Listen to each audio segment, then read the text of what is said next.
গণহত্যার অভিযোগে সাবেক প্রধানমন্ত্রী শেখ হাসিনার বিরুদ্ধে আদালত ও বিভিন্ন থানায় একাধিক মামলা হয়েছে। এসব মামলায় সাবেক সড়ক পরিবহন ও সেতু মন্ত্রী ওবায়দুল কাদের, সাবেক স্বরাষ্ট্রমন্ত্রী আসাদুজ্জামান খান কামাল, সাবেক আইজিপি চৌধুরী আব্দুল্লাহ আল মামুন সহ পুলিশের ঊর্ধ্বতন কর্মকর্তাদের আসামি করা হয়েছে।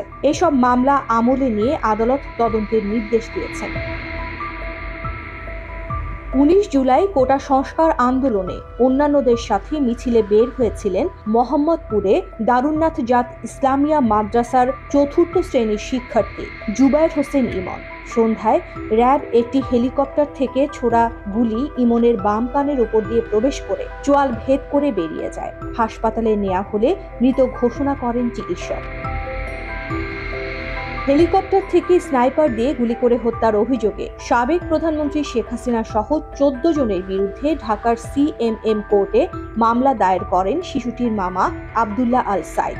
মামলাটি আমলে নিয়ে মোহাম্মদপুর থানাকে তদন্তের নির্দেশ দিয়েছেন মেট্রোপলিটন ম্যাজিস্ট্রেট রাজেশ চৌধুরী। মামলায় সাবেক প্রধানমন্ত্রী শেখ হাসিনাকে ছাড়াও আওয়ামী লীগের সাধারণ সম্পাদক ওবায়দুল কাদের, সাবেক স্বরাষ্ট্রমন্ত্রী আসাদুজ্জামান খান কামাল, সাবেক আইনমন্ত্রী আনিসুল হক সহ 5 মন্ত্রী ও পুলিশের র্যাবের ঊর্ধ্বতন কর্মকর্তাদের এই হত্যাকাণ্ডের নির্দেশদাতা হিসেবে আসামি করা হয়।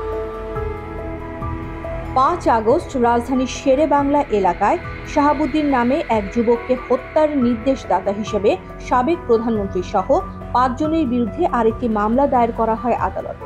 মামলাটি আমলে নিতে শেরেবাংলা নগর থানাকে নির্দেশ দেন আদালত।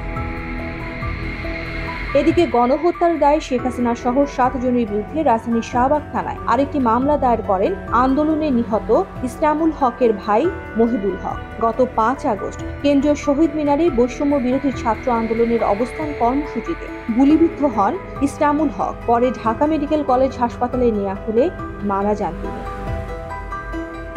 মামলায় শেখ হাসিনা ছাড়াও সাবেক স্বরাষ্ট্রমন্ত্রী আসাদুজ্জামান খান কামাল, সাবেক আইজিপি চৌধুরী আব্দুল্লাহ আল মামুন, সাবেক ডিএমপি কমিশনার হাবিবুর রহমান, সাবেক অতিরিক্ত পুলিশ কমিশনার হারুনুর রশিদ, সাবেক সহকারী পুলিশ কমিশনার শুভ্র দাস ও সাবেক সহকারী পুলিশ কমিশনার ইমরুল ইসলামকে আসামি করা হয়।